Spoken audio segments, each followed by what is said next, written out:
Budget त pass होस्, त्यही बजेट कार्यान्वयन गर्ने हो मन्त्रीजीले। त्यति ठुलो यहाँ कुरो पनि छैन। बजेट कार्यान्वयन गर्ने हो मन्त्रीहरूले। त्यो बजेट पास हुन दिनुस्। आज भोलि पास हुन हाउसबाट सकेन भने अध्यादेशबाट बजेट आउँछ।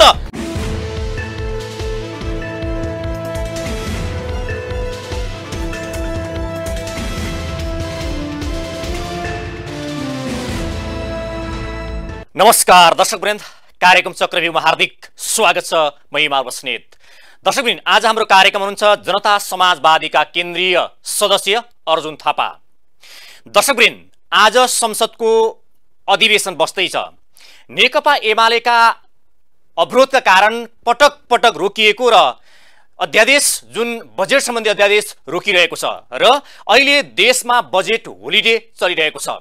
जनताका समस्या निकै चाङ्छन्, तर साधारण खर्च समेत गर्न नपाउने अवस्था सिर्जना भएको यो नेपालको संसदीय इतिहासमा पहिलो पटक हो। आज नेकपा एमाले संसदमा कस्तो भूमिका खेल्छ र अहिले सरकार गठन भएको, विशेष गरी गठबन्धनको सरकार सिर्जना भएको या गठन भएको आज 70 दिन लगभग बितिसक्यो, तर पनि सरकारले पूर्णता पाउन सकेको छैन। यो सरकार विस्तारको गाँठो कहाँ अड्किएको छ र अब कहिले सरकार विस्तार हुन्छ, यो क्रम कहिलेसम्म चल्छ, एउटा आम जनताले हेरिरहेका छन्। सुरुवातमै कांग्रेस गठबन्धनको सरकार आलोचनाको भक्तभोगी भएको छ। अब सरकार विस्तार कहिले हुन्छ, जनता समाजवादी पार्टी सरकारमा कहिले सामेल हुन्छ, यी यावत विषयमा केन्द्रीकृत भएर कुराकानी गर्छौं। आउनुहोस्, अतिथिलाई कार्यक्रममा हार्दिक स्वागत गरौं। स्वागत छ कार्यक्रममा। धन्यवाद। आराम हुनुहुन्छ? आरामै छु। अब जनता समाजवादी पार्टी सरकारमा जाने भनेको त निकै लामो समय भइसक्यो क्यारे। यो के को लागि रुमेको हो, के को लागि यसरी चाहिँ वेट गरेको हो? जनताका मुद्दा एकापट्टि, तपाईहरु चाहिँ त्यो भागबन्दै नमिलेर हो कि पार्टी फुट्छ भनेर हो कि किन हो तपाईहरु यसरी चाहिँ उदासीन भएर बसेको? यो उदासीनता भन्दा पनि बाध्यता हो। अब यो 5 दलीय गठबन्धन कसरी निर्माण भयो, ओलीजी कसरी अपदस्थ हुनुभयो र संविधानको 76(5) लाई अदालतले कसरी व्याख्या गर्यो, त्यो सबैलाई सर्वविदितै छ। म त्यतातिर गइन। अनि त्यो 5 दलीय गठबन्धनमा पनि रिकग्निसनको सवाल थियो। निर्वाचन आयोगले पार्टीलाई रिकग्निसन दिनु पर्यो। त्यो प्रक्रियामा चाहिँ शेरबाजीको सरकारले चाहिँ अध्यादेश ल्यायो। अब अध्यादेशको क्रममा चाहिँ अब हामीबाट पनि अलगिएका महन्त राजेन्द्रजीको पार्टी थियो, उनीहरू पनि पार्टी विहीन थिए भने अर्कापट्टि माधव नेपालजीले पार्टीलाई रिकग्नाइज गराउनु पर्ने अवस्था थियो आफ्नो समूहलाई। त्यही हिसाबले चाहिँ ल्याउन नहुने अध्यादेश ल्याइएको हो। कुरो बुझ्नु भएन? त्यो सरकारको बाध्यता थियो र गठबन्धन दलहरूको बाध्यता थियो। अध्यादेश आयो। एवं रीतले तपाईको माधव नेपाल समूह पनि दर्ता भयो कि समाजवादी नेकपाको नाममा। यता महन्त राजेन्द्रहरूसँग हामी धेरै जुवारी खेल्ने पक्षमा थिएनौँ। जसरी अहिले ओली र माधव नेपालजीहरू र प्रचण्डजीहरू 1.5 वर्षदेखि मिडियादेखि लिएर जुवारी नै खेलिराख्नु भएको छ। कारबाही गर्ने, कारबाही वापस लिने, फेरि पुनः कारबाही गर्ने, फेरि सांसदलाई कारबाही गरेर वापस पनि लिएको छ, पुरै कारबाही फेरि हुइप नलाग्नेमा चाहिँ सांसदले भोट हालेका छन्, फेरि पार्टी अनुशासन तोडो भनेर सभामुखलाई प्रेसर गरेका छन्। सिधा प्रश्नको जवाफ के थियो भने तपाईहरु सरकारमा जान के हेरेर बस्नु भएको, तपाईलाई के अब रहेको कुरो यी कुराहरू अब अध्यादेश पनि चाँडै नै निरस्त हुँदैछ। अब सब कुरो सेटलमेन्टमा आइसक्यो। अब त्यो एवं रीतले तपाईको प्रतिस्पर्धा गरेको जुन बजेट थियो त्यो बजेटलाई पनि ल्याउनु थियो। तर दुर्भाग्यवश त्यो बजेटलाई नेकपा ओली समूहले ल्याउन दिइरहेको अवस्था छैन। त्यसमा बजेटमा पनि केही गत बजेटपछि यो परिमार्जित बजेटलाई पास गराएर मन्त्री परिषद विस्तार गर्दै अगाडि बढ्नुपर्ने परिस्थितिमा चाहिँ अब यो तपाईको विपक्षीले जुन हंगामा गरे र सदन चल्न दिएन, त्यसैको प्रतिफलको अहिलेको अवस्था हो। म सम्भवतः आज 23 गते हो। हामीलाई के लाग्छ भने अब बजेट पारित हुनतिर लाग्छ। स्वतः बजेट पारित भइसकेपछि मन्त्री परिषद विस्तार हुन्छ। अब तपाईले भने जस्तै यो सरकार आए पछाडि भनौं, तपाईहरुको गठबन्धनको सरकार आएपछि केही नयाँ त दिन्छ होला भन्ने लागिरहेको थियो, तर 70 दिन बितिसक्दा पनि एउटा मन्त्री परिषदसम्म विस्तार गर्न नसक्ने सरकार त जनताको अगाडि त हास्यास्पद एउटा चाहिँ रमिता जस्तै भयो नि, हैन? हैन, अब रमिताको भन्दा पनि बाध्यताको उपज हो। त्यसरी बुझ्नुपर्ने हुन्छ। र हाम्रो पनि दृष्टिकोण के हो भने यो संसदले चाहिँ पुनः कार्यकाल खेपोस्। त्यो परिस्थितिमा ढिलासुस्ती भएको छ त महसुस गर्नुपर्छ, तर ढिलासुस्तीले धेरै कुरो बिग्रेको पनि छैन। त्यसकारण हामी बजेट ल्याउने, बजेट पास गर्ने अनि मन्त्री परिषद विस्तार गर्ने अभियानमा छौँ। त्यसले गर्दा अहिले प्राथमिकता हाम्रो बजेटमा छ। त्यही भएर त यो जुन बजेट होलिडे भएको छ 3-4 दिनदेखि, त्यसले नकारात्मक असर यसलाई लम्ब्याउनै हुँदैन। नलम्ब्याउनका लागि पनि बजेट तुरुन्त आज भोलि नै बजेट पास गरेर चाहिँ मुलुकलाई चलायमान बनाउनुपर्छ भन्ने मान्यता। आज संसदको बैठक बस्दैछ क्यारे, आज पनि एमाले अवरोध गर्यो भने यो प्रतिस्थापन विधेयक पास गर्ने सम्भावना निकै न्यूनै छ क्यार। यो भयो भने देश र जनताले चाहिँ यो बजेट होलिडे बनाएरै बस्ने कुरै आउँदैन। विकल्पहरू पनि छन्। विकल्प अब यो जुन बजेट विधेयक छ यसलाई आज हाउसमा चलाउन दिएनन् अपोजिसनले भने अध्यादेश मार्फत एउटा सरकारले बजेटलाई प्रस्तुत गर्छ र पास गर्छ, त्योभन्दा बढी उपाय छैन। कारण अध्यादेश मार्फतै बजेट ल्याउनु पर्छ। अनि एउटा भनाइ छ नि गाउँघरतिर, जब राति अनि बुढी ताते, जब तपाईँको चाहिँ सङ्कट आइलाग्यो अनि मात्रै चाहिँ तपाईँहरूको हाम्रो दृष्टिकोण के थियो भने हाम्रो दृष्टिकोण यसमा के थियो भने तपाईँको हिजो ओलीजीको 2/3 बहुमतको नजिक पुग्दा, बहुमतको सरकार हुँदा उहाँ अध्यादेशमाथि अध्यादेश ल्याएर शासन चलाउन थाल्नुभयो। त्यसकारण हामी यो सरकारले पनि आउने बित्तिकै दल सम्बन्धी अध्यादेश ल्यायो।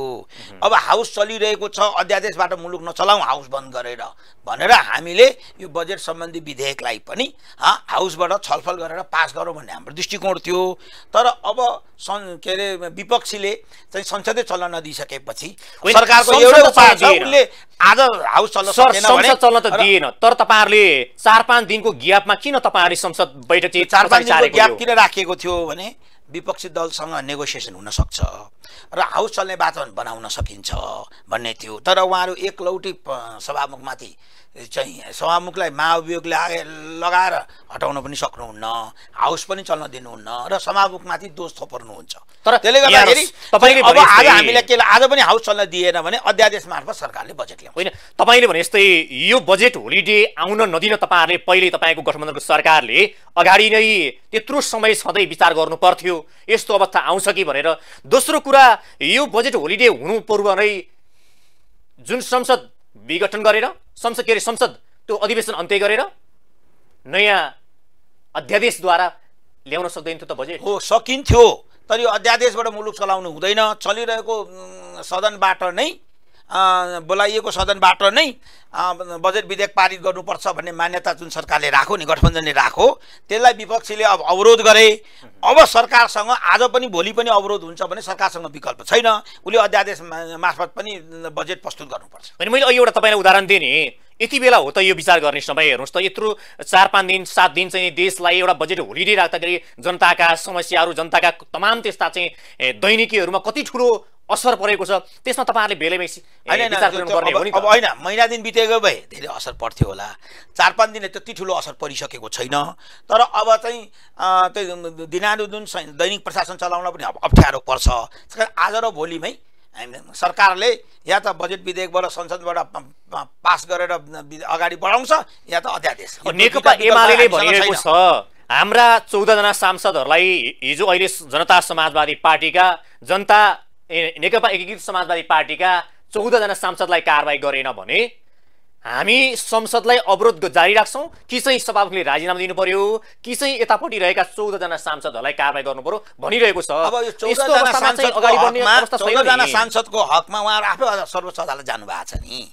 अदालत नगएर हाउसमा मात्रै उहाँले अवरोध गर्ने सर्ने गरेको भए के नेगोसिएसनबाट चाहिँ मिडवे निकाल्न सकिन्थ्यो होला। जब उहाँ अदालतै गइसकेपछि अदालतको भर्डिक्ट पर्खेर बस्ने र हाउस चल्न दिने। होइन, सभामुखको भूमिका तपाईँलाई लाग्छ निष्पक्ष छ? सभामुखको भूमिका अहिलेसम्म निष्पक्ष छ। होइन, हिजो भनौँ न यतापट्टि जनता समाजवादी पार्टी तपाईँहरूको पार्टीभित्र र माओवादीभित्र जसरी 24 घण्टा नबित्दै कारबाही गर्नुभयो, यतापट्टि एमालेका सांसदहरूलाई कारबाही गर्न त निकै लामो समय कुर्नु पर्यो नि त। अब उनलाई सरकारले म्यान्डेट दिएको छ 15 दिनभित्र चाहिँ सभामुखलाई 15 दिनको समय दिएको छ कि 15 दिनभित्र तपाईँले एउटा निर्णय सुनाउनुपर्छ। उहाँले 8औं दिनमा सुनाउनु भयो, के आपत्ति भयो र त्यसमा?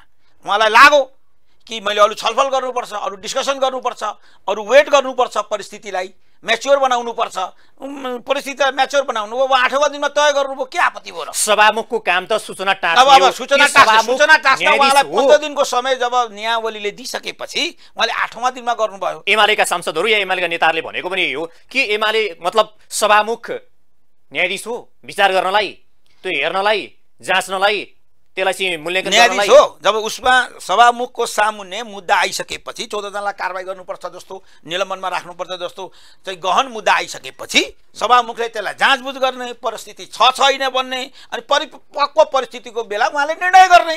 त्यो 15 दिनको उहाँलाई जुन म्यान्डेट छ नियावलीले दिएको त्यसैभित्र उहाँले निर्णय गर्नुभएको छ। त्यसैमा उहाँको निष्पक्षता हेर्ने हो हामीले। उहाँले 24 घण्टाको भित्र गर्नु भएन, निवेदन चढाएको 1 घण्टामा निर्णय गराउनुपर्छ भनेर जबरजस्ती गर्न पाइँदैन नि। होइन, सिधा हेर्दा नि सर एउटा ढङ्गले हामीले विश्लेषण गर्दाखेरि तपाईलाई बताउँ, भन्नुस् त। त्यही निर्वाचन आयोगलाई हामीले हेरौँ, हाम्रो पार्टी हामीले उपेन्द्र यादव अध्यक्ष भएको समूहले आधिकारिकता मागो जसपाको, हामीले आधिकारिकता माग्यौँ तपाईँको त्यही निर्वाचन आयोगसँग, र निर्वाचन आयोगले 1.5 महिना लगायो हामीलाई आधिकारिकता दिन।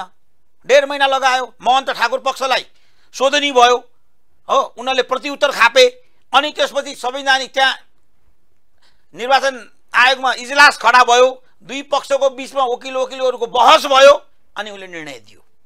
हेर्नुहोस् त, हिजो त्यो केपी ओलीको सरकार थियो नि, त्यति बेला केपी ओलीको सरकार हुँदा चाहिँ महन्त र राजेन्द्रलाई च्याप्ने, उनीहरूलाई सजिलो बनाउने हकमा आधिकारिकता दिन 1.5 महिना लगाउने हो। त्यो हिजो सदरै भयो, हामीले त्यसलाई स्वीकार्यौँ, हामीले ठुलो मुद्दा पनि बनाएनौँ।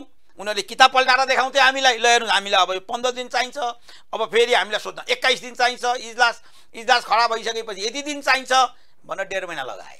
तर हामीले स्वीकार्यौँ त्यसलाई। हामीलाई थाहा थियो केपी ओलीजीको दबाब छ, उनीहरूले कानुन देखाएको छ नि त, कानुन र निर्वाचन आयोगको नियावलीमा जे गर्नुहुन्छ। त्यसमा तपाईँहरूले भनेको चाहिँ कि निर्वाचन आयोगले पनि तपाईँहरूको पार्टी जुन तपाईँहरूले लिएका थिए निर्वाचन आयोगले नियावली अनुसार जुन समय उनले 20 दिन 15 दिन 21 दिन नियावलीमा घटनाक्रम अनुसार निर्णय गर्ने प्रक्रियामा उनले 1.5 महिना लगाउँदा हामीले अब्जेक्सन गरेनौँ। हामीले त्यही उनीहरूको निर्वाचन आयोगको नियावलीलाई, दल सम्बन्धी नियावलीलाई टेकेर कार्य गरेको हुनाले हामीले त्यसलाई स्वीकार्यौँ र त्यसलाई कुनै मुद्दा बनाएनौँ। त्यस्तै निर्वाचन यो सभामुखसँग भएको अधिकारको हकमा दल सम्बन्धी चाहिँ सांसदहरूको निलम्बन राख्ने नराख्ने, दलले सिफारिस गरेको उसले व्हिप, किनभने उसले त व्हिप क्रस गरेको हुनुपर्छ। 14 जनाले त व्हिप क्रस गरेको प्रश्न चाहिँ एउटा के हो भने 76-5बाट बनेको सरकार, शेरबहादुरको सरकारलाई भोट हालेको आरोप हो। त्यसमा 76-5मा को संविधानको त्यो बुदाबाट बनिने सरकारको हकमा व्हिप लाग्दैन। त्यो चाहिँ सांसदको चाहिँ सोभरेन राइट्स हो सरकार बनाउने भन्ने कुरो चाहिँ अदालतले प्रस्ताइसकेपछि र व्हिप लाग्दैन एकपल्टको लागि भनिसकेपछि त अनि सभामुखले 14 जनालाई पार्टीले लेखेर दियो भनेपछि कारबाही गरिहाल्ने होइन। मैले भनेको एउटा प्रश्न के हो भने तपाईहरु चाहिँ आफ्नो पक्षमा फैसला हुँदाखेरि जय जयकार गर्ने, तपाईहरु अदालतको पनि, निर्वाचन आयोगको पनि, संवैधानिक अंगको पनि आफ्नो पक्षमा फैसला नगरी चाहिँ आलोचना गर्ने छैन। हामीले आलोचना गरेनौं, काम गर्यो। यही आधिकारिकता निर्वाचन आयोगमा माग्दा हामीलाई 1.5 महिना लाग्यो। हामीले त्यसलाई कुनै मुद्दा बनाएनौं, नियम अनुसार भएको छ केही छैन भन्यौं। हिजो माधव नेपालजी र मोहन ठाकुरको जीको पार्टी भन्दा 10 दिनमा त तपाईको त्यही रुल बुक हो, 10 दिनमा उनीहरूलाई मान्यता दिए। अनि 10 दिनमा उनीहरू के अरे केपी ओलीजीसँग एकपल्ट सोध्न पनि मानेनन्, सोध्दा पनि सोधेनन् र उनीहरूलाई मान्यता त्यही निर्वाचन आयोगले दियो, त्यही नियमावली र रुल बुकबाट। आज त्यही नियमावली रुल बुकबाट चाहिँ 15 दिनको समय सभामुखले पाउँदा र उसले 8औं दिनमा निर्णय गर्दा उनले के चाहिँ बिगारे? होइन होइन, एउटा कुरा तपाईले निष्पक्ष छ कि छैन भन्नुस् न, तपाईले त्यो त स्वीकार गर्नुपर्छ नि। मैले निष्पक्षताको हकमा यसमा के हो भने 14 जनाको हकमा उनीहरूले देउपा सरकारलाई भोट हालेका हुन् र 76-5बाट निर्माण भएको सरकारको हकमा चाहिँ व्हिप लाग्दैन भनेर जब संवैधानिक अदालत, सर्वोच्च अदालतको संवैधानिक इजलासले निर्णय गरिसकेपछि त्यसैको लाइन टो गरेर ती सांसदले शेरबहादुरजीलाई भोट हालिसकेपछि चाहिँ ओलीजीले गरेको सिफारिस, नेकपा एमालेले ती सांसदलाई गरेको सिफारिस लागू हुँदैन। अहिले के भनिरहेका छन् भने सभामुखले विशेष गरी नेकपा एकीकृत समाजवादी पार्टीको साख चाहिँ सभामुखले जोगाइदिनु भयो, नत्र भने त्यो रहनेवाला थिएन भन्ने। साख जोगाइदिएको होइन, 76-5 जुन संविधानको 76(5)लाई कसरी सरकार निर्माण हुन्छ 76(5)बाट भन्ने अदालतले गरेको सर्वोच्च अदालतको संवैधानिक इजलासले गरेको निर्णय कार्यान्वयनको हकमा हुइप लाग्दैन, अनुशासनहीनता मानिँदैन 14 जनालाई भन्ने कुरो प्रश्नको हुनाले चाहिँ सभामुखले चाहिँ कारबाही नगरे। तपाईँ एउटा कुरा स्वीकार गर्नुहुन्छ, तपाईँले अहिले पनि भन्नुभयो निर्वाचन आयोगले तपाईँहरूको जुन फैसला गर्यो त्यो ढिलाइ गर्यो, तपाईँहरूले यसमा चाहिँ विरोध जनाउनु भयो, तर तपाईँहरू निर्वाचन आयोगमा, अदालतमा, संवैधानिक आयोगहरूमा पार्टीका नजिकका या पार्टीका मान्छेहरू नियुक्ति गर्ने अनि जसको पार्टीको मान्छे नियुक्ति गरेको छ उसैको पक्षमा फैसला गरिदिने, त्यस कारणले गर्दाखेरि तपाईँहरू निर्वाचन आयोगलाई नि बदनाम बनाउने, तपाईँहरू सर्वोच्च अदालतलाई बदनाम बनाउने खेल त खेल्नु भएको छ नि। कसरी खेलेको छ? हामीले कुन मान्छे कहाँ नियुक्ति गर्यो? सधैँ ओलीका पालाका मान्छेको छन्। संवैधानिक परिषदमा उहाँले नै निर्वाचन आयोग र तपाईँको अदालतदेखि लिएर लोकसेवादेखि लिएर सबैमा के ओलीजी प्रधानमन्त्री हुने पालामा संवैधानिक परिषदको लाई पुनर्गठन रातारात असंवैधानिक तरिकाले पुनर्गठन गरेर एकलौटी आफ्ना मान्छे राखेका छन्। हामीले त्यो संवैधानिक उहाँले गठन गरेको संवैधानिक परिषदलाई भङ्ग पनि गरेका छैनौँ। त्यसले गर्दाखेरि चाहिँ त्यो आरोप चाहिँ सरासर गलत। तपाईको पार्टीलाई मात्रै भन्दिनँ मैले, सबै पार्टीमा कांग्रेसलाई हामीलाई के लागू हुन्छ भने संवैधानिक र एकीकृत समाजवादीलाई पनि र माओवादी केन्द्रलाई पनि के लागू हुन्छ भने नेकपा एमालेको ओलीजीको प्रधानमन्त्रीत्व कालमा गठन भएको संवैधानिक परिषद हो त्यो परिषद हो। त्यसमा हाम्रो भूमिका छैन, भूमिका छ भने अत्यन्त कम छ। त्यसले गर्दाखेरि यिनीहरूलाई राजनीतिकरण गर्न पाइँदैन भन्ने मान्यता हो। त्यो राजनीतिकरण गर्न नपाइने परिस्थितिमै यी सबै घटनाक्रम अगाडि बढेका छन्। चलेको छ भन्ने कुरा त स्वीकार गर्नुहुन्छ नि, होइन त? सिधा कुरा भन्दाखेरि यो परिपाटी चलेको छ दलीय भागवण्डाका आधारमा संवैधानिक निकायमा मान्छेहरू नियुक्ति हुन्छन्। दलीय भागवण्डाको आधारमा संवैधानिक निकायमा नियुक्ति गर्नुपर्ने जरुरत छैन भन्ने हाम्रो मान्यता हो। मान्यता त हो, तर नियुक्ति हुँदैछन्।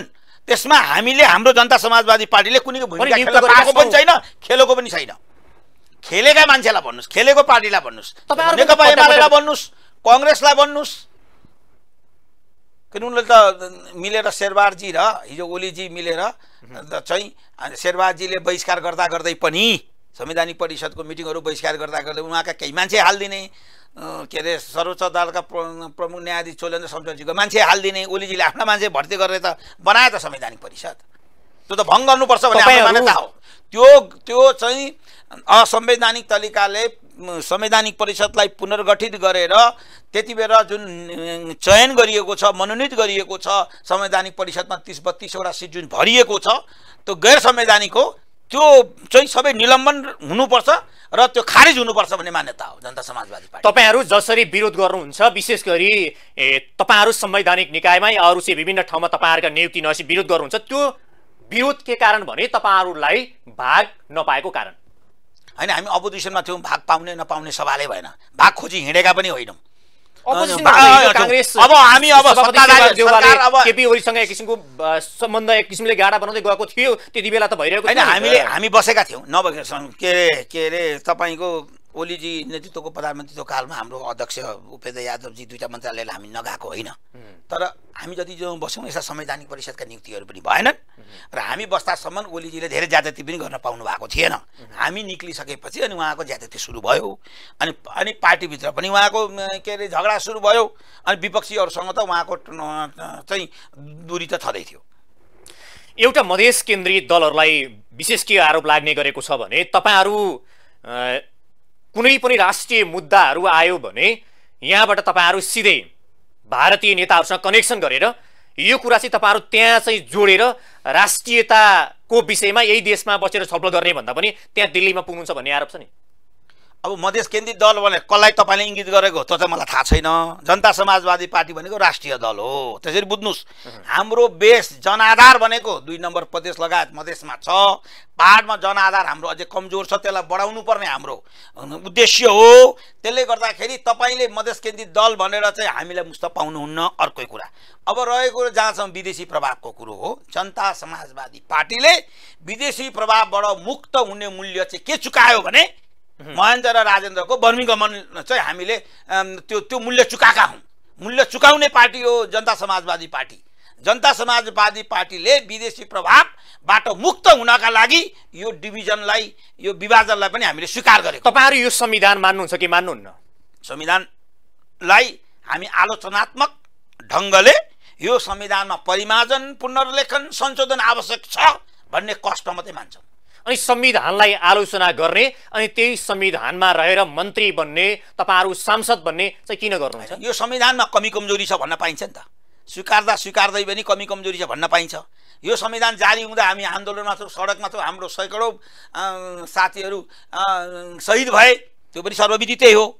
त्यसले गर्दाखेरि यो संविधानबाट यो संविधानलाई उत्कृष्ट संविधान भन्नेहरूले यो संविधानलाई कसरी प्रयोग गरे र आज सत्ताबाट च्युत भए केपी ओलीजीहरू, यो संविधानलाई राम्रो एकदम उत्कृष्ट संविधान भन्नेहरू यही संविधानलाई मिच्दै दुई चोटि संसद विघटन गरे र अहिले आफू नै सत्ताच्युत भए। त्यसले गर्दा यो संविधानमा परिमार्जन पुनर्लेखन र संशोधनको आवश्यकता छ र यो संविधानका केही राम्रा पक्षहरू पनि छन्। त्यही राम्रा पक्ष धर्मनिरपेक्षता होला, लोकतान्त्रिक हक अधिकार होला, बहुदलीय प्रतिस्पर्धा होला, यस्ता कुरालाई समावेशिता होला, यस्ताका आधारमा टेकेर यो संविधानलाई परिमार्जन गर्नुपर्छ भन्ने हाम्रो उद्देश्य हो। र अहिले न्यूनतम साझा कार्यक्रममा पनि संविधान संशोधनको आवश्यकता कतिपय मान्छेले के भन्छन् भने यो संविधानप्रति असन्तुष्ट जनाउने विशेष गरी मधेसी दलहरू, मधेसी जनताहरू होइनन्। मधेसी जनताहरूलाई यसमा कुनै त्यस्तो मतलब छैन, ताकि उनीहरू आधारभूत आवश्यकताहरू खोजिरहेका छन्। अहिले पनि विशेष गरी 2 नम्बर प्रदेशमा धेरै जनताहरू अझ निम्न स्तरमा चाहिँ जीवन गुजारा गरिरहेका छन्। यो विशेष एजेन्डा चाहिँ नेताहरूको त्यो टाउकाको मात्र एजेन्डा हो भन्छन् नि। होइन, सरासर गलत हो। हेर्नुहोस्, मधेसमा 2 नम्बर प्रदेशको सरकार यसकारण बनेको हो कि यो संविधानलाई संशोधन आवश्यक छ। यो संविधानमा संशोधन र परिमार्जन पुनर्लेखन आवश्यक भएका राजनीतिक दललाई नै उनीहरूले म्यान्डेट दिएका हुन् गत चुनावमा। यो कुरो बुझ्न जरुरी छ र उनीहरू सत्तासीन छ, हामी नै सत्तासीन छौँ, त्यसकारण हामी सत्तासीन छौँ। अब हामीले हाम्रो मुद्दा र एजेन्डालाई चाहिँ यही संविधानको संसदीय अभ्यासबाट नै संशोधन गरौँ, किनभने हाम्रो मात्रै ताकतले पुग्दैन। त्यसकारण हामीले काङ्ग्रेस, एमाले, अब एकीकृत समाजवादी होलान्, माओवादी केन्द्र होलान्, यी राजनीतिक दलहरूसँग सहकार्य गर्दै संविधानलाई, यो संविधान भनेको गतिशील दस्तावेज हो, यो गतिशील दस्तावेजलाई अझ बढी यसको ग्राह्यता, यसको चाहिँ तपाईँको एक्सेप्टेबिलिटी अझ बढी बढाउन, मधेसका जनताको बिचमा पनि बढाउनको लागि यसलाई संशोधन गरेर अगाडि बढौँ। त्यसमा भएका आएका अप्ठ्याराहरूलाई पनि निराकरण गर्दै अगाडि बढौँ। हिजो संविधान दिवसको दिन तपाईहरुले विशेष गरी योभन्दा अगाडि त संविधान च्यात्ने र जलाउने काम पनि तपाईहरुले गर्नुभयो। हैन, संविधान विरुद्धमा त हामीले ब्ल्याक डे मनाएकै हो नि, यसमा के आपत्ति भयो? नगरेकै होइन। त्यही त अलिकति अब अहिले के हो भने अहिलेको हकमा आज अहिले हाम्रो पार्टी जनता समाजवादी पार्टीले देशव्यापी रूपमा हामीले यो संविधानको विरुद्ध कालो दिवस मनाएनौँ। सुन्नुहोस्, कारण के त भने गठबन्धनको सरकार संविधानमा न्यूनतम साझा कार्यक्रममा संशोधन आवश्यक छ भनेर ठहरका साथ संशोधनलाई अगाडि बढाउने, त्यसमा प्रमुख प्रतिपक्षलाई पनि बोर्डमा ल्याउनको पनि सहमतिका साथ अगाडि बढ्ने भन्ने कुरा राखेको हुनाले हामीले यही संविधानलाई संशोधन परिमार्जन आवश्यक छ र त्यसैबाट अगाडि बढेर चाहिँ बढौँ भन्ने हिसाबले चाहिँ हामीले ब्ल्याक डे नमनाएको। यो तपाईहरुले ब्ल्याक डे नमनाउनुको कारण मेरो विश्लेषणमा तपाईँ सही या गलत तपाईँ भन्नुहोला। अब तपाईहरु छिटै सरकारमा जाँदै हुनुहुन्छ, त्यस कारणले पनि अब यो संविधानलाई हामीले च्यात्ने या चाहिँ जलाउने काम नगरौँ, कालो दिन पनि नमनाऊ, अब चाँडै सत्तामा जाँदैछौँ। होइन, यो संविधानलाई कम्प्रोमाइजिङ डकुमेन्टका रूपमा, सहमति र सम्झौताको डकुमेन्टका रूपमा यसलाई कालो दिवस मनाउन छोडेर यसलाई आवश्यक संशोधनका लागि अगाडि बढौँ भन्ने प्रस्ताव हो हाम्रो। यो हाम्रो शान्तिपूर्ण प्रस्ताव हो, यो हाम्रो कम्प्रोमाइजिङ डकुमेन्ट हो, यो हाम्रो यो मुलुकको द्वन्द्व समाप्त गरेर मुलुकलाई समृद्धितिर लिएर जाने अभियान हो। यो मुलुकलाई जनताको अपेक्षालाई पुरा गर्ने हाम्रो दृष्टिकोण हो।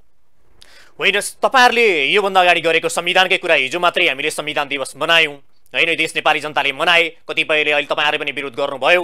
तर कुनै पनि घर बनाइयो तर कुनै कोठाचोटा मिलेनछ भने त्यसलाई त मिलाउनै पो त, घरै जलाइदिने काम गर्ने हो। हामी मिलाउनेतिर लागेका छौँ। त्यसकारण यो गठबन्धनको सरकार नै मिलाउनेतिर अगाडि बढाएको हो। त्यसकारण यो संविधान संशोधन आवश्यक छ भन्ने कुरो सबै पार्टीले महसुस गरिसकेपछि नै यो कुरालाई अगाडि बढाएका हौँ। ब्ल्याक डेतिर होइन, व्हाइट डेतिर अगाडि बढौँ भन्ने। यो संविधान जारी भएको बेलामा 2072 सालतिर धेरै आरोप मधेस केन्द्रित दलहरूलाई लाउनुको कारण चाहिँ त्यति बेला तपाईँहरूले एउटा चाहिँ जनमानस सागर उतारेर तपाईँहरूले एक किसिमको चाहिँ त्यो साङ्लो पनि बनाउनु भएको थियो। तपाईँलाई आरोप पनि लाग्थ्यो क्या तपाईँहरू नेपाल पारी बसेर इन्डिया बसेर नेपालतिर ढुङ्गा हान्ने भन्नुहुन्थ्यो, यता चाहिँ त्यो किसिमको विश्लेषण हुन्थ्यो। ढुङ्गा हान्नेमा तपाईँ पनि के पनि हामी थियौँ, हामीले ढुङ्गा हानेकै हो, नाकाबन्दी हामीले गरे हो, भारतले नाकाबन्दी गरे होइन। यो तपाईँ भ्रम नपर्नुहोस्।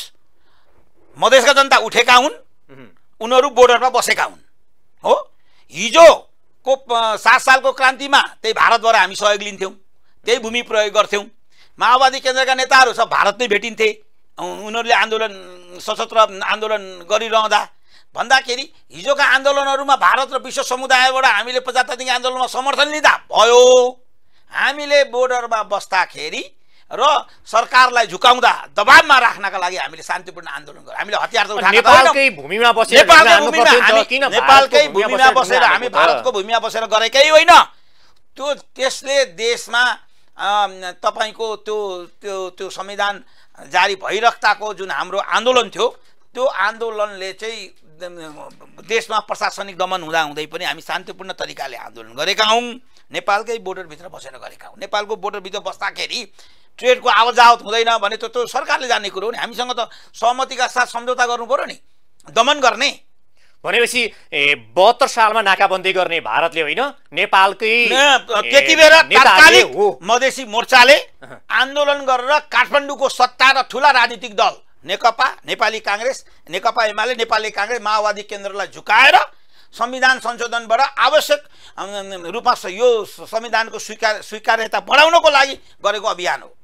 ठिक छ, हुन त यो धेरै पुरानो कुरा भइसक्यो, तर नि यसमा धेरै गहिराइमा नजाउँ। तर त्यस्तो विषम परिस्थिति क्रिएट गराएर तपाईहरु शान्तिपूर्ण जनताले साथ दिए नि त, मधेसका जनताले साथ दिएपछि विषम परिस्थिति क्रिएट हुन्छ। त्यो बुझ्दै पनि फास्ट ट्र्याकका नाममा संविधान जारी गर्ने हिजो तपाईकै बहसमा खिमलालजीले भन्दै हुनुहुन्थ्यो त, कति असहमति राख्यो, बहसै भएन हाउसमा हो। तपाईको त्यो तात्कालिक हाउसमा 300 जति संशोधन राखियो, ड्राफ्टमा संशोधन राखियो, सबै संशोधनलाई 3वटा दल मिलेर चाहिँ संविधान सभासदहरूको संशोधनलाई चाहिँ पन्छाएर जारी गरियो। जारी गरेको संविधानको हालत देख्नु भएको छ, सुधारिएको संसदीय प्रजातन्त्र होइन, बहुमत प्राप्त राजनीतिक दलभित्रको झगडाले विधि चोरी संसद विघटन गरेको त असंवैधानिक ठहर गरिदियो त तपाईको होइन। तपाईले भन्नुभयो मधेसका जनताहरू उत्रिए भनेर भन्नुभयो, तर मधेसका जनताहरूलाई पनि किनिन्छ रे नि त, त्यस्तो हल्ला पाउँछ त। मधेसका जनता सबभन्दा यो कुरा राख्नुस्, मधेसका जनता सबभन्दा धेरै ठुला जागरुक छन्। 7 सालको क्रान्तिमा पनि राणाहरूका के अरे मधेसकै के अरे केन्द्रहरू, उनीहरूको अखडाहरू, उनीहरूका सदरमुकामहरू त्यति बेला 7 सालमा नेपाली काङ्ग्रेसले कब्जा गरेको छ सशस्त्र उबाट। मधेसकै काठमाडौँ छिर्नु परेको थिएन, त्यति बेलाका आन्दोलनकारीहरूलाई काठमाडौँ कब्जा, सिंहदरबार कब्जा गर्नु परेको थिएन। वीरगञ्ज, विराटनगर का गौडाहरू र सदरमुकामहरू नै क्याप्चर गर्दाखेरि यहाँ मोहन शमशेरले छोड्नु पर्यो सत्ता। तर तपाईहरुले त्यसले गर्दाखेरि मधेसको जनतासँग काठमाडौँको सत्ताले चाहिँ न्यू खोज्नु हुँदैन। एउटा तपाईले प्रश्न पार्नुपर्छ, उनीहरूको माग, जिज्ञासा र उनीहरूको हितमा पनि कार्य गर्नुपर्छ भन्ने मान्यता हो। तर तपाईहरुले मधेसका जनतालाई उतार्नु भयो, नाकाबन्दी पनि तपाईहरुले गर्न भूमिका खेल्नु भयो, आफैले स्वीकार्दै हुनुहुन्छ के अरे हामीले गरेको नाकाबन्दी हो। किन स्वीकार, अर्कालाई भारतलाई किन भन्ने, अर्कालाई किन भन्ने? हामीले ट्रेड रुट बन्द गरेकै हो नि। के पाउनु भयो तपाईहरुले? नाकाबन्दी गरेर के पाउनु भयो त? नाकाबन्दी गरेर के पाउनु भयो त? त्यति बेलाको तत्कालिक सत्ता झुकेर हामीसँग अगाडि बढ्यो, ल मिलेर जाउँ भन्यो। संविधान संशोधनको आवश्यक पहल का साथ सुशील कोइरालाले हाउसमा संविधान संशोधनको ड्राफ्ट लिएर आउनुभयो। जारी भएको छैन संविधान, 6 महिनामा उहाँले संशोधनका बुदाहरू पेश गर्नुभयो त। भले त्यति बेला ओलीजीले के अरे नेकपा एमाले सहयोग गरेको कारणले त्यो ढल्यो, त्यो संशोधन पास हुन सकेन। जनताले दुःख पाउने, जनताले शास्ति भोग्ने भन्दा बाहेक तपाईहरुको अहिलेसम्म आन्दोलन भनेकै जनताले गर्छन्, जनताले शास्ति भोग्छन् र जनताले तात्कालिक सत्ता र शासकलाई झुकाउँछन् अनि परिवर्तन आउने हो। जनताले शास्ति भोग्छन्, जनताले नेतालाई बोक्छन् र जनताले सत्ता पुर्याइदिन्छन्। त्यो होइन, जनताले होइन, जनताबाटै नेता उत्पादन। आन्दोलनले जनताबाट नेता उत्पादन हुन्छन्, त्यो नेताले नेतृत्व लिन्छ, त्यो नेतृत्वप्रति जनताको आस्था हुन्छ अनि उसले गएर नेगोसिएसन गरेर सम्झौता गर्छ। खोइ त र तपाईहरु सुन्नुस् किन मधेसी 72 पछि जनअधिकार पनि तात्कालिक माननीय उपेन्द्र यादव तपाईँलाई हिस्ट्री बताउँछु। उहाँले मधेसका जनता उठिरहँदा मधेसी जनअधिकार फोरमका नेता उपेन्द्र यादवले यहाँ गिजाबाबुसँग 7 बुँदे सम्झौता गर्नुभयो। तपाईँलाई थाहा छ मधेसी जनअधिकार फोरमको तात्कालिक केन्द्रीय समितिको बहुमतले त्यो सम्झौता खारिज होस्, त्यो सम्झौता चाहिँ धोका हो भनेर मधेसी जनअधिकार फोरमबाट अलगिए। तर उपेन्द्र यादवजीले त्यो नेतृत्व अगाडि बढाउनु भयो त। त्यो सम्झौतालाई तपाईँको त्यो विश्वसनीयतालाई कायम अहिलेसम्म राख्नु भएको छ त। पछि मधेसी मोर्चाले 22 बुँदे सम्झौता गर्यो, त्यो पनि विश्वसनीयता कायम गरेर अगाडि गयो। त्यसमै भएका कति मागहरू अहिले पुरा भएका छन्, माग पुरा भएका छन् भनेका छन्, कति मागहरू सम्बोधन हुन बाँकी छ, कति मागहरू संविधान संशोधन गरेर सम्बोधन गर्नुपर्ने हुन्छ। अनि होइन, सिधै हेर्दाखेरि चाहिँ तपाईहरुले जसरी मधेसका जनताहरूले तपाईहरुलाई साथ दिए या के भयो त्यो त थाहा भएन, साथ दिए रै तपाईहरु आउनु भयो होला। तर मधेसी जनता साथ दिएर पार्टी यहाँ आइपुग्नु भयो, तर प्रदेशमा सरकार छ। तर हेर्नुस् न, जनता त अहिले पनि तपाई पनि 2 नम्बर प्रदेशमा अझ भन्ने पनि अरु कडाली भन्दा पनि अझ स्थिति भया बस्ने। 2 नम्बर प्रदेश हैन, 2 नम्बर प्रदेश सबभन्दा पिछडिएको प्रदेश हो कर्णाली प्रदेशसँग दादा पनि। गरिबी पनि त्यहाँ बढी छ, गरिबी पनि त्यहाँ बढी छ, हामी पनि स्वीकार्छौँ। तर यस्तो प्रादेशिक सरकार सञ्चालन भएको छ, यो प्रशासनिक मात्रै हो। यसलाई प्रदेशमा अहिले तपाईहरुकै पार्टीको सरकार छ। सरकारले सबै प्रदेश सरकारलाई इम्पावरै गरे, सशक्तिकरणै गरेको छैन। न कानुन बनाएर सशक्तिकरण गरेको छ, न स्रोत साधन दिएर सशक्तिकरण गरेको छ। अवस्था त्यो हो। त्यही पनि हामीले नेकपा र नेकपा एमालेको नेतृत्वका जुन सरकारहरू देख्नु भएको छ नि, कति अस्थिर छन्। तपाईको गण्डकी प्रदेशको नेतृत्व परिवर्तन भयो, लुम्बिनीको देखिहाल्नुभयो, त्यहाँ के अरे सांसद लुकाउने र फुकाउने त्यसैको चक्करमा बल्ल बल्ल त्यहाँ सरकार परिवर्तन भयो। अब त बागमती प्रदेश र 1 नम्बर प्रदेशको अस्थिरता देखिराख्नु भएको छ। हामीले त स्थिरता दिएका छौँ। अझै हाम्रो त के छ भने मोहम्मद लालबाबु राव जो मुख्यमन्त्री हुनुहुन्छ, माओवादी केन्द्र सम्मिलित भइसक्यो सरकारमा, कांग्रेस सम्मिलित भइसक्यो। हामी समाजवादी एकीकृत समाजवादीलाई सम्मिलित गराएर एउटा सर्वदलीय सरकारको निर्माण किन नगर्ने भन्ने अभियानमा प्रदेश नम्बर 2 मा छौँ। त्यो उदारता हामीले देखाएका छौँ। प्रदेश नम्बर 2 मा अहिले तपाईहरुको सरकार छ हैन? हाम्रो नेतृत्वको सरकार छ। हामीले माओवादी केन्द्रलाई त्यहाँ जोड्यौँ, हामीले कांग्रेसलाई जोड्यौँ, अब हामी एकीकृत समाजवादीलाई जोड्छौँ।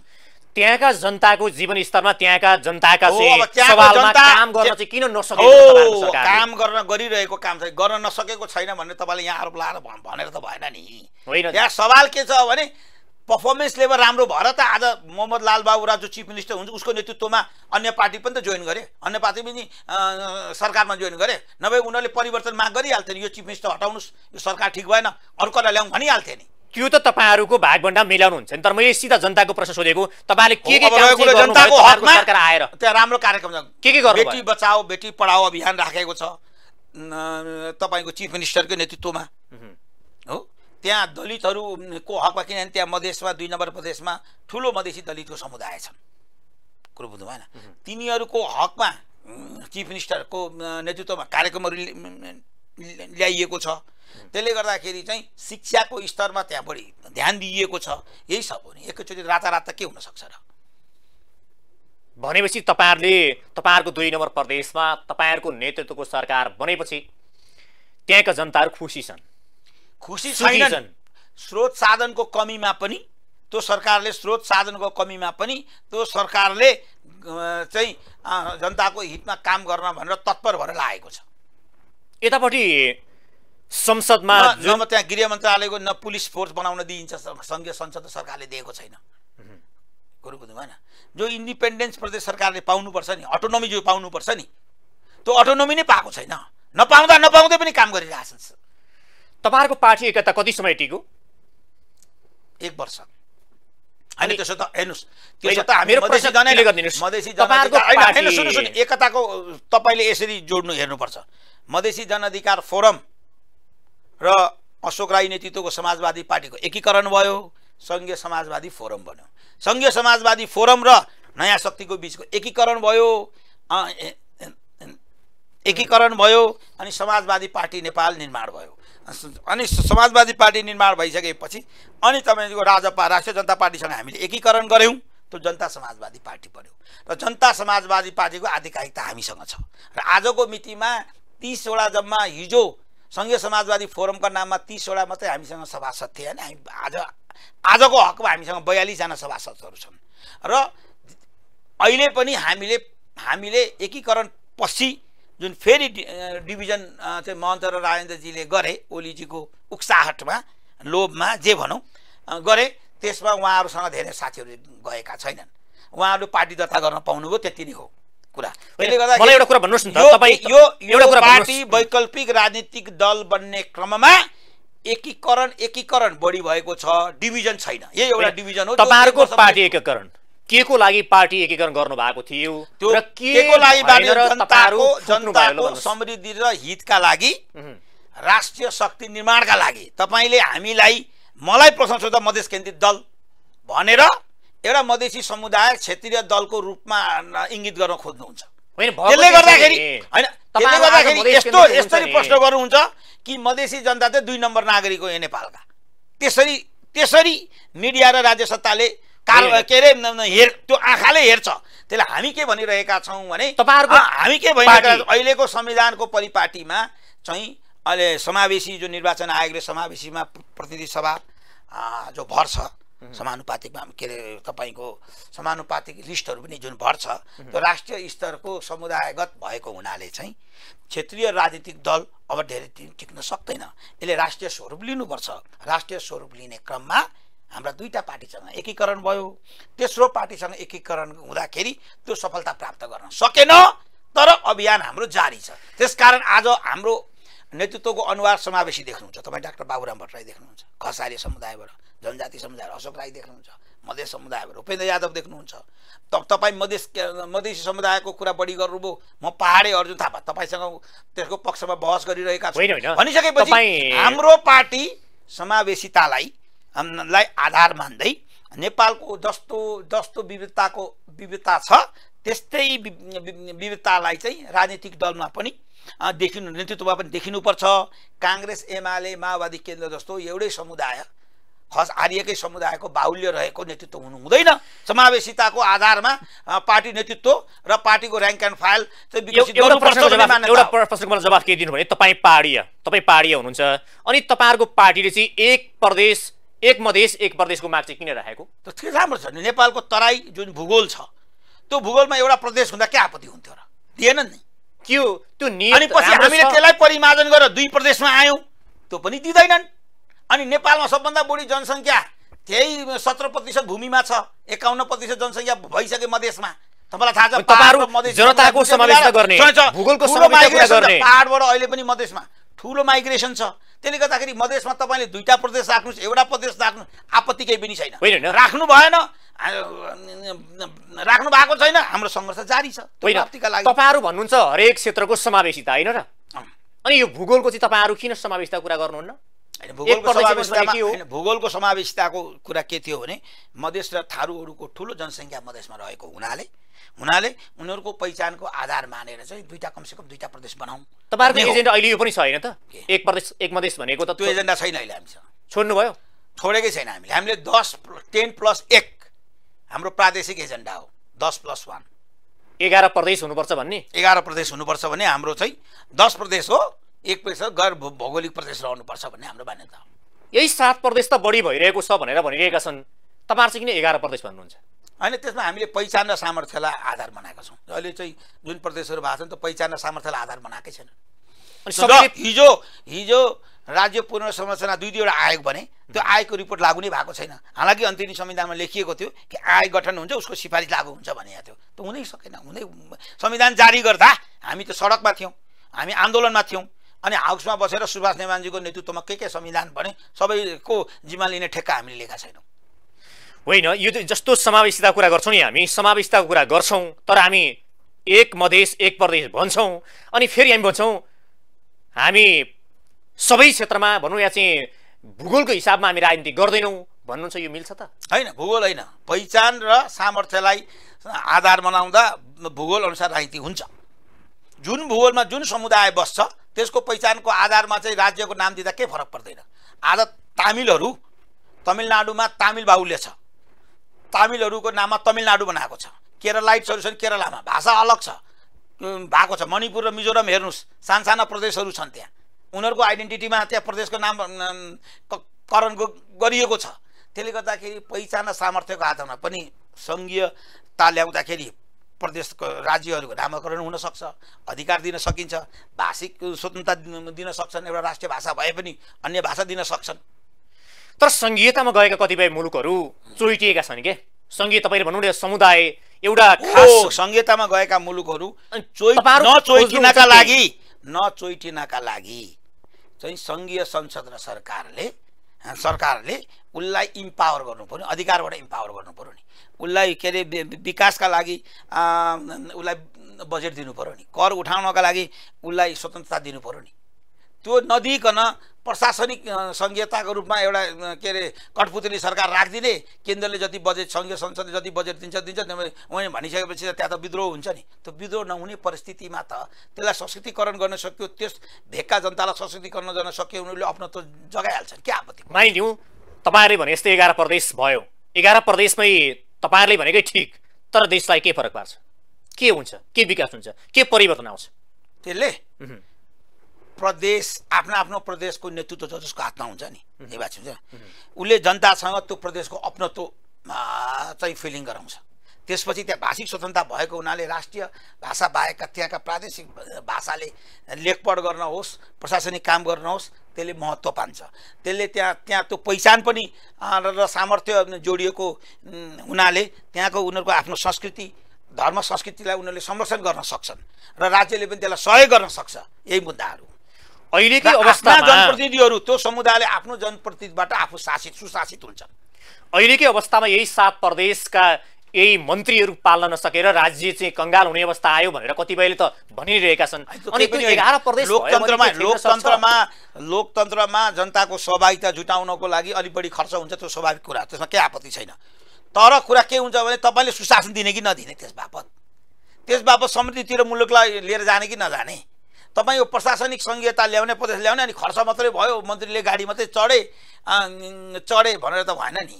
सबै कुरो केन्द्रमा सबै कुरो केन्द्रमा मन्त्रीले गाडी चढ्ने मात्रै काम त भएको छ। हो, त दिनु पर्यो नि त, अधिकार दिनु पर्यो नि त। तपाईँको साझा सूची अनुसार कर उठाउन दिनु पर्यो नि त, अधिकार। तपाईँको त्यो प्रदेश अन्तर्गत स्थानीय निकायलाई राखिदिनु पर्यो नि। कर उठाएर के गर्नु? अहिले जस्तो बजेट भनिदिए आउँछ र खर्च गर्ने राखिदिएको छ, त्यहाँ हेर्दै सक्दैन। प्रदेश अन्तर्गत स्थानीय निकाय राखिदिनुहोस् त। त्यो स्थानीय निकाय नन पार्टी गैर दलीय अवस्थामा पनि निर्वाचन गरेर त्यो प्रदेशले आफ्नो कानुन बनाउँछ। त्यही बिहारमा जानु त, बिहारमा गैर दलीय अवस्थामा स्थानीय निर्वाचन हुन्छ। त्यही बङ्गाल जानुस्, उसले दलीय हिसाबमा स्थानीय निकायको निर्वाचन गराउँछ भने आफ्नो प्रदेशले आफ्नो प्रदेशको विकास गर्नका लागि स्थानीय निकायलाई पनि उसले परिचालन गर्न सक्छ, उसले अनुगमन गर्न सक्छ, उसले नियन्त्रण गर्न सक्छ। यहाँ त सङ्घीय सरकार छ, अनि 750 वटा चाहिँ स्थानीय निकायका सरकारहरूलाई केन्द्रले अनुगमन गर्ने, उसैले नै कन्ट्रोल गर्ने, उसैले नै अधिकार दिने जस्तो बनाइएको छ। प्रदेशलाई दिनु पर्यो नि अधिकार। मैले नबुझेको कुरा चाहिँ विशेष गरी मान्छेहरू यो भन्छन् कि प्रदेश नै चाहिँदैन, स्थानीय तहलाई मजबुत बनाऊ। अब हेर्नु यो म यससँग दिनु न, स्थानीय तहलाई मजबुत बनाऊ, यो प्रदेश चाहिँ खारिजी गरौँ भनिरहेको बेलामा आन्दोलन उठ्नु पर्यो, जनताको भीषण आन्दोलन उठ्नु पर्यो र चाहिँदैन प्रदेश भन्नु पर्यो। नभए यो आन्दोलनले ल्याएको उपदायित्व, विशेष गरी मधेस आन्दोलनले ल्याएको उपलब्धि हो सङ्घीयता। किनभने मधेस आन्दोलन भयो, अन्तिम संविधानमा लेखियो, माओवादीहरूले गणतन्त्र ल्याउने माओवादीहरूको ठुलो भूमिका हो। उहाँले प्रदेशले माओवादीले ल्याएनन् भनेर म भन्दिनँ, अन्य राजनीतिक दलको पनि सबले कम्प्रोमाइज त गरे नि। पहिलो मधेस आन्दोलनले के भनौँ भने नेपालमा प्रदेश रहन्छ, त्यसमा पनि मधेस प्रदेश पनि रहन्छ भन्ने एक लाइन लेखियो, सम्झौता अनुसार अन्तिम संविधानमा पनि लेखियो। त्यसमा माओवादीको पनि ठुलो भूमिका छ, छैन? आन्दोलनको भूमिका छ, गणतन्त्र ल्याउन पनि भूमिका छ। हामी भूमिका छैन भनिराखेका छैनौँ, तर मधेस आन्दोलन प्रमुख हो, सङ्घीयता ल्याउनमा उसले भूमिका खेलेको। मधेस आन्दोलनको उपलब्धि त्यो हो, गणतन्त्रको उपलब्धि माओवादीको आन्दोलन हो। त्यसमा कङ्ग्रेस र जुन ट्रेडिसनल राजनीतिक दलहरू छ नि, हो पारम्परिक यो बहुदलीय प्रतिस्पर्धामा ठुला पार्टी भनेर चाहिँ यही व्यवस्थालाई कमजोर बनाउने, यही व्यवस्थालाई अस्थिर बनाउने नेकपा एमाले र नेपाली काङ्ग्रेस त्यसलाई स्वीकारेको। यतापट्टि मैले तपाईँ मधेसको राजनीति भनौँ न, एक किसिमले पहिला त मधेस केन्द्रित नै राजनीति हुन्थ्यो र मैले तपाईँलाई यो भने, त्यसमा तपाईँले स्वीकार्नुहोस् या नस्वीकार्नुहोस् तपाईँको कुरा रह्यो। तर मैले होइन, हामी मधेसी जन अधिकार फोरम हुँदा मधेस केन्द्रित नै थियो। ठिक छ, मैले अर्को प्रश्न के गर्न खोजिरहेको छु भने तपाईँहरूको चाहिँ पार्टीभित्र देखेको एउटा किसिमको त्यो विशृङ्खलता छ नि अहिले हेर्दाखेरि। हिजो उपेन्द्र यादव विशेष गरी महन्त ठाकुर सरकारमा जाँदाखेरि उहाँको पक्षमा पल्ला भारी भयो। फेरि त्यो तपाईँको चाहिँ तपाईँहरू जब केपी शर्मा ओलीको सरकार ढल्यो फेरि त्यो पल्ला भारी तपाईँहरूको थाप्लोमा आइपुग्यो। यो भनेको सत्ताको लागि सत्ता लिप्सा सीधा होइन। त्यो के हो भने महन्तजीहरूले पार्टीको केन्द्रीय कार्यकारिणीबाट पार्टीको लाइन तय गरेर उहाँहरू सरकारमा जानु भएन। सांसदहरूको समूह बनाउनु भयो। केपी ओलीजीलाई सङ्ख्या चाहिएको थियो त्यहाँ विदेशी शक्तिले पनि प्ले खेले। उहाँहरूले समर्थन गरेर मन्त्री खान गए। अब ओलीजीलाई सरकार टिकाउनु थियो। उहाँले जति भन्यो 12, 15, 16 जति भन्यो त्यसलाई मन्त्री बनाइदिनु भयो हो। र पार्टी विभाजनतिर लाग्यो। हामी केपी ओलीजीको पहिलो संसद विघटन नै गैर संवैधानिक हो भनेर महन्तजी राजेन्द्रजी सहित हामी सडकमा आएको पार्टी हो। र पछि उहाँहरूले लाइन चेन्ज गरेर चाहिँ ओलीलाई समर्थन दिँदै ओली समर्थन दिइराख्दा उहाँहरू सत्तामा गइराख्दा हामीले अपिल गरेका थियौँ, भनेका थियौँ एकाध महिनालाई सत्तामा किन जानुहुन्छ, यो चुनाव हुनेवाला नै छैन। अब यो कुरा सरकार भनौँ न त्यो तपाईँको चाहिँ के अरे जता उतै ढल्क्यो भन्ने छ नि कसरी भन्ने। प्रदेश सरकार ढल्दैन। त्यो महन्त ठाकुरजीको मधेसी जनअधिकार फोरमको के अरे लाइनबाट आएका थिए मोहम्मद लाल बाबु राउत। तपाईँको समाजवादी पार्टीबाट बन्नुभएको थियो मुख्यमन्त्री राजापासँग एलायन्समा। जब महन्त राजेन्द्रहरू यहाँ सत्ताको सिडी चढिराख्दा त्यहाँको पनि सरकार ढल्नु पर्थ्यो, ढलेन नि त। उल्टै हामी 30 बाट 42 प्रदेश सभासद भयौँ। उता राजापाकै 10-12 जना सभासद। यो कुरा तपाईले स्वीकार गर्नुपर्छ सर, किनभने यो कुरा के हो भने उहाँहरू सत्तामा ओलीको सत्तामा पुगिराख्दा सत्ताको मियो जता ढल्क्यो तपाईहरुका नेता अरे भाइ सत्ताको मियो जता ढल्क्यो। हामी रातारात अहिले सरकारमा गएका छैनौँ त। हामी पार्टीको आधिकारिकतामा लडाईँ लड्यौँ। त्यसमा हाम्रो जित भयो। हामीले ओली विरुद्धको अभियानमा कांग्रेसलाई माओवादी केन्द्र र माधव नेपालजीलाई साथ दियौँ हो, साथ दियौँ। 76-5 हुन्छ नयाँ सरकार गठन भयो। त्यो गठबन्धनको सरकारमा हामी अब बिस्तारै सम्मिलित हुन्छौँ। हतार नगरिकन, हतार गर्ने भएको भए शेरबहादुरको पहिलो मन्त्रीमण्डलमा 2 जना 4 जना मान्छे पठाइहाल्थ्यो नि, पठाएको छैन। कतिपय सांसदहरू त किन बेच्ने भयो भन्ने कुरा आउँछ। अब त्यो चाहिँ महन्त र राजेन्द्रजीले सोध्नु होला कसरी किन्न सक्ने रहेछ, कसरी किन्न सक्ने रहेछ उहाँलाई थाहा, हामीलाई थाहा हुँदैन। पछिल्लो पटक 7 जना आए 12 जना आएको हामीले 12 जना मात्रै हुँदै त अधिकता पाइदियौँ। 7 जना साथी जुटे हाम्राबाट पनि त गए हुनु। 3-4 जना साथी गएकै छैन उता। 7 जना साथी हामी हो भने अब मन्त्री पाउने नपाउने भन्ने सवाल चाहिँ उतै जाने सम्भावना छ भन्छन्। कसरी भन्छन् त्यो अब घटनाक्रम नघटिसकेपछि तपाईँले आरोप लाउन पाउनुहुन्न नि। त्यसले गर्दाखेरि हामी केमा निश्चित छौँ भने जनता समाजवादी पार्टी नियम अनुसार, पार्टीको विधान अनुसार, राज्य र संविधानको कानुन अनुसार यो पार्टी सञ्चालन हुन्छ। यो पार्टी कसै व्यक्ति उपेन्द्र यादवको लहरमा, डाक्टर बाबुराम भट्टराईको लहरमा, अशोक राईको लहरमा चल्ने पार्टी होइन। कारण यो सामूहिकतामा निर्णय हुन्छ केन्द्रीय कार्यकारिणीको बैठकबाट। त्यो केन्द्रीय कार्यकारिणीको बैठकको निर्णय अनुसार चाहिँ महन्त र राजेन्द्रजीहरू पनि चल्दिएको भए उहाँहरू आफ्नै पक्षको निर्णय गराउन सक्नुहुन्थ्यो नि त। तर उहाँले मिटिङमा बसेर बहसै गराउनु भएन। नबनाइकन आफ्नो गुट तयार गरेर सत्तामा जाने खेल खेल्नु भयो। हामी चाहिँ के गर्यौँ भने पार्टीको नियम र संस्थागत हिसाबले नै पार्टीले निर्णय गरेर जानुपर्छ भन्ने हकमा अगाडि बढेका हौँ। हिजो महन्त ठाकुर तपाईँहरूको संयुक्त पार्टी हुँदाखेरि अध्यक्ष हो कि होइन थिए। अनि अध्यक्षले दिएको निर्देशन किन नमानेको तपाईँहरूले? एकल अध्यक्षले मान्ने कि केन्द्रीय कार्यकारिणीको म्यान्डेट अध्यक्षले लागू गर्ने? अध्यक्षको लहरमा पार्टी चल्ने होइन। अध्यक्षले केन्द्रीय कार्यकारिणी केन्द्रीय समितिको निर्णय उसले दिएको निर्देशन अध्यक्षहरू लागू गर्ने हो। अध्यक्षले दिएको निर्देशन नमान्ने हो भने अध्यक्ष किन चाहियो त? अध्यक्षजीले लहरमा व्यक्तिगत निर्णय गरे भने त्यो मानिँदैन।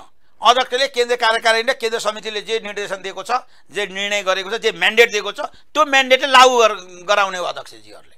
त्यही अनुसार पार्टी सञ्चालन गर्ने हो। अब सरकारमा कहिले जानुहुन्छ? अब हेरौँ हप्ता दिनभित्रमा। कति हप्ता लाग्छ? होइन अब बजेट पास भएपछि जान्छौँ। बजेट हाउसमा चलाउन भने यही हाउसमा चलिरहेको आज भोलिको हाउसमा चाहिँ बजेट आयो भने प्रस्तुत हुन सक्यो भने बहुमतले पास भइहाल्छ। प्रस्तुत हुन सकेन भने अध्यादेश मार्फत बजेट ल्याउँछौँ। क्या आपत्ति बढो? हाम्रो अब धैर्यताको बाँध नटुटोस्, चलिरहेको सदनलाई हामीले चाहिँ स्थगित गर्न नपरोस् भन्ने नै हाम्रो अभियान हो।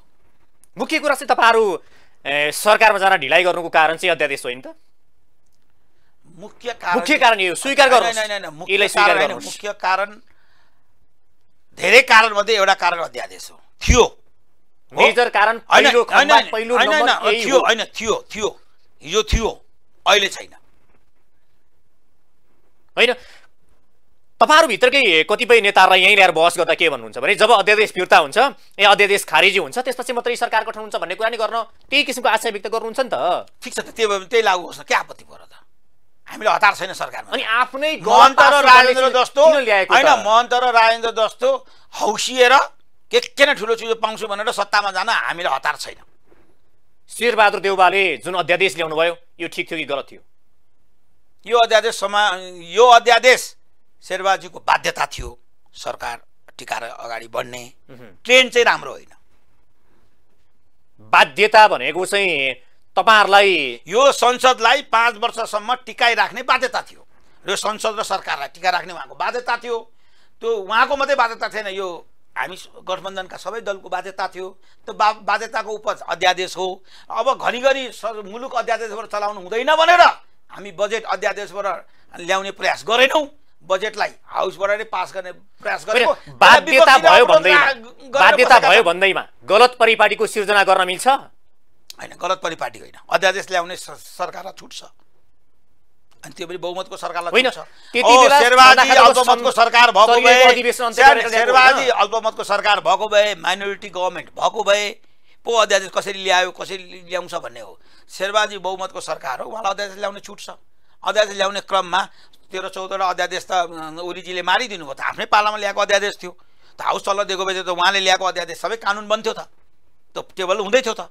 उहाँले हुन दिनु भएन यो सरकार पनि अब कस्तो भयो भने हात्ती आयो फुस्सा भने जस्तै होइन यो सरकार देर आया दुरुस्त आयात भन्ने एउटा हिन्दी उखान छ यो ढिलो आउँछ तर पक्का साथ आउँछ पक्का साथ यसले मुलुकलाई जनतालाई राहत दिन्छ हिजोका विसङ्गति हिजोका दलीय डिभिजन दलीय तपाईको अनुशासनहीनता हो र केपी ओलीजीले भित्राएका विसङ्गति दलीय उच्छृङ्खलतालाई समाप्त पार्दै तिनीहरूलाई ब्याक बर्नरमा राख्दै यो सरकार अगाडि बढ्ने हो त्यसले गर्दा यसलाई टाइम लागेको त्यसकारण यसको मन्त्रीपछि विस्तारमा टाइम लागेको कारण नै त्यही हो यो त देखियो नि अहिले पनि तपाईको 70 दिनसम्म एउटा मन्त्रीमण्डल विस्तार गर्न नसकेको सरकारले ढिलो आउँछ कड आउँछ भनेर चाहिँ कति पर्खिने अब 15 महिनासम्म पर्खिनु त होला नि अनि कति पर्खिनु पर्छ अब एक हप्तामा सबै कुरो छिनो फानो भइहाल्छ आत्तिनु पर्दैन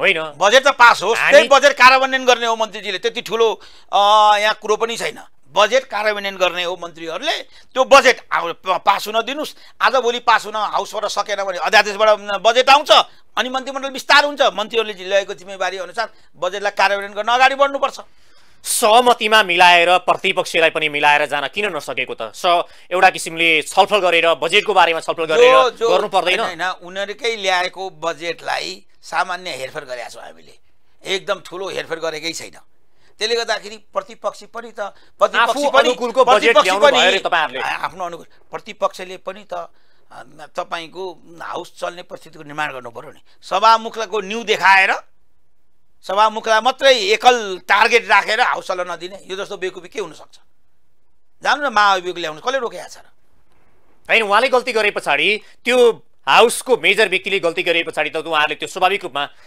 असन्तुष्टि जनाउनु नै भन्नुभयो नि के उहाँले 15 दिनको म्यान्डेट क्रस गरे भए पो हुन्थ्यो त 8औं दिनमा उहाँले निर्णय गर्नु भएको छ के बिचाउनु के बिग्रिनु भएको छ हैन त्यही त आफ्नो निर्णय क्षेत्र सभामुखको होइन भनेर यी पनि हामीले छलफल गर्यौं सभामुख भनेको जे कुरा आउँछ सूचना टाँस दिने ट्याक त्यहाँभन्दा माथि बढ्न पाइदैन भन्ने कुरा भइरहेछ परिस्थिति 76-5 ले ल्याएको उपजका कारणले गर्दा सभामुख चाहिँ ले ढिलो गर्नुपर्ने अप्ठ्यारो भएको यो सरकारबाट विशेष गरी अब तपाईलाई मैले एउटा अन्तिम प्रश्नहरू पनि छन् यो सरकारबाट विशेष गरी केपी शर्मा ओलीले गरेको जुन कामहरू भन्दा के फरक गर्ने के गर्न सक्छ के अपेक्षा गरौँ हामीले चाहिँ विशेष गरी केपी शर्मा ओली यो सरकारबाट नचाहिँदा गर्न नसकिने तपाईको चाहिँ काम गर्नु हुँदैन महत्त्वाकांक्षी बजेट ल्याउने काम कुरो केही नहुने हो तपाईको यी ठुला आयोजनाहरू छन् तपाईको बजेटको एलोकेसनै हुँदैन टाइममा काम हुँदैन त्यसले गर्दा हामी के छ फेरि यो बजेट कस्तो आउनुपर्छ भने यो कोरोनाबाट मुलुक आक्रान्त छ गभर्नमेन्टको रेभेन्यू कलेक्सन स्लो छ झन् अहिले त बजेट होलिडे नै छ अवस्था यस्तो छ यस्तो अवस्थामा मितव्ययी बजेटको खाँचो हुन्छ। यस्तो अवस्थामा स्वास्थ्य क्षेत्रमा चाहिँ बढी से बढी कसरी लगानी गर्ने र जनतालाई राहत दिने एउटा सवाल हो। अर्को सवाल हो रोजगारमा कसरी मुलुकलाई रोजगारी दिने। केपी शर्मा ओलीको कार्यकाल भन्दा फरक काम गर्न सक्छ यो सरकारले? कि नयाँ र राम्रा काम गर्न सक्छ? सक्छ, किन गर्न सक्दैन? त्यो विषयमा नेपाली कांग्रेसकै नेताहरू स्वीकार गर्नुहुन्न, तपाईँ कसरी स्वीकार गर्न सक्नुहुन्छ? त्यसले नेपाली केपी ओलीको पालामा भएका अनावश्यक खर्चलाई तपाईँ कम गर्नुहोस्, मितव्ययी बन्नुहोस्, हुन सक्ने कामलाई लगानी गर्नुहोस्, नहुन सक्ने कामलाई आँट नगर्नुहोस्। तर यस विषयमा नेपाली कांग्रेस भित्रकै नेताहरू, मैले धनराज गुरुङलाई यही कार्यक्रम ल्याएर सोधेको थिएँ, यो अहिलेको चाहिँ प्रधानमन्त्री तपाईँहरूको चाहिँ सभापतिको कार्यकालमा केही नयाँ त्यस्तो केपी शर्मा ओलीको कार्यकाल भन्दा केही नयाँ हुने सम्भावना छ भन्दाखेरि देखिन भन्नुहुन्छ उहाँ। अनि उहाँ त भन्दै हुनुहुन्छ त शेरबहादुर जी हराउनै लाग्नुहुन्छ त भोलि के आपत्ति भयो र? उहाँको त आन्तरिक दलको नेपाली कांग्रेसको एउटा इमानदार नेता हो। हेर्नुस्, इमानदार नेता, त्यो नेताले भनेको कुरालाई हामीले उहाँ पार्टीभित्रको शेरबहादुरजीको विरुद्धमा चाहिँ भोट हाल्ने परिस्थितिको निर्माणमा अगाडि बढ्नु भएको छ। अनि आफ्नो पार्टी सभापतिलाई चाहिँ उहाँले पपुलर बनाउनुहुन्न। अनि किन बोल्नुहुन्छ उहाँको समर्थनमा? हामी बोल्छौँ नि गठबन्धनको सरकारले। अनि उहाँ आन्तरिक प्रतिस्पर्धामा हुनुहुन्छ, त्यसले गर्दा उहाँ सकारात्मक कुरा कम गर्नुहुन्छ शेरबहादुरजीको पक्षमा। हामी गर्छौँ नि सकारात्मक पक्ष। उहाँ जे हो त्यही बोलिरहनु भएको थियो। मेरो विचारमा चाहिँ तपाईँहरूले सायद अहिले गठबन्धनको सरकार छ, यसलाई किन चिड्याउने? किनकि तपाईँहरू चाँडै सत्तामा जाँदै हुनुहुन्छ, त्यस कारणले पनि उहाँहरूका गल्तीलाई ढाँटछोप गर्नु होला। हामीलाई थाहा छ यो सरकारबाट त्यति ठुलो अपेक्षा हामीले गरेका छैनौँ। आधारभूत कुरा त गर्छ नि, स्वास्थ्यको क्षेत्रमा आधारभूत कुरा गर्नु पर्यो, जनतालाई राहत दिने कुरामा गर्नु पर्यो, शिक्षा क्षेत्र अस्तव्यस्त छ कोरोनाले गर्दा त्यसलाई सेटिङमा ल्याउनु पर्यो, रोजगार वैदेशिक रोजगार घटेको छ त्यसले पनि मुलुकलाई के अरे तपाईँको आय आर्जनमा कमी ल्याएको छ, त्यसलाई चाहिँ सम्बोधन गर्नु पर्यो, सहजीकरण गर्नु पर्यो। हो, मुलुकको अर्थव्यवस्था चौपट छ, मान्छेको दिनानुदिनको परिस्थिति बिग्रदो छ, त्यसलाई कसरी त्यो परिस्थितिलाई कसरी अनुकूल बनाउने, उसले गरी खाने कस्तो परिस्थिति उसलाई निर्माण गरिदिने, त्यतातिर जानु पर्यो। भविष्य सरकारमा तपाईँहरू चाँडै जाँदै हुनुहुन्छ, मन्त्रीमण्डल विस्तार अब एक हप्ताभित्र हुन्छ ठुकुवा गर्न सक्नुहुन्छ? यो राजनीति पनि धेरै सम्भावनाको खेल हो। घटनाक्रममा चाहिँ बजेट पहिले पास गर्नुपर्छ अनि मन्त्रीमण्डल विस्तार हुन्छ। बजेट पास भएन भने यो अध्यादेशबाट आउँछ, के आपत्तिबाट? त्यो हाम्रो अर्को दोस्रो विकल्प हामीले चुज गर्नुपर्ने हुन्छ। अध्यादेशबाट आओस् भन्ने पक्षमा हामी छैनौँ। हस्, कार्यक्रममा आइदिनु भयो, यहाँलाई विशेष धन्यवाद छ। धन्यवाद। दर्शकबिन, आज हाम्रो कार्यक्रम हुनुहुन्थ्यो जनता समाजवादी पार्टीका केन्द्रीय सदस्य अर्जुन थापा। उहाँसँग आज हामीले समसामयिक विषयवस्तु र नेपालमा पछिल्लो समय सरकार गठन गर्नको लागि जुन ढिलासुस्ती भइरहेको छ, जनताका समस्याहरू का साङ छन्, तर अहिले जुन सरकार समेत गठन गर्न नसकेर यो अहिलेको गठबन्धनको सरकार कहाँ अल्मलिरहेको छ, यिनै विषयवस्तुमा केन्द्रीकृत भएर कुराकानी गरौँ। समय सकिएको छ। नमस्ते।